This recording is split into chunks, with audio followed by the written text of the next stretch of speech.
ang Pilipino. Of course, maamin mi sa among ginikanan pag uli gikan sa eskwelahan. We are Filipino, of course, mga tabian me. Ano naman doon eh? Ay, magtabi, tanira!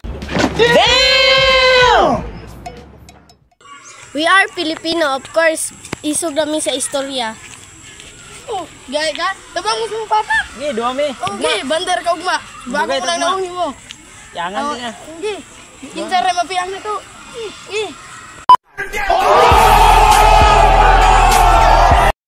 We are Filipino, of course. Ginaalagaan naman mo kalikasan. Ilugaw. Nice.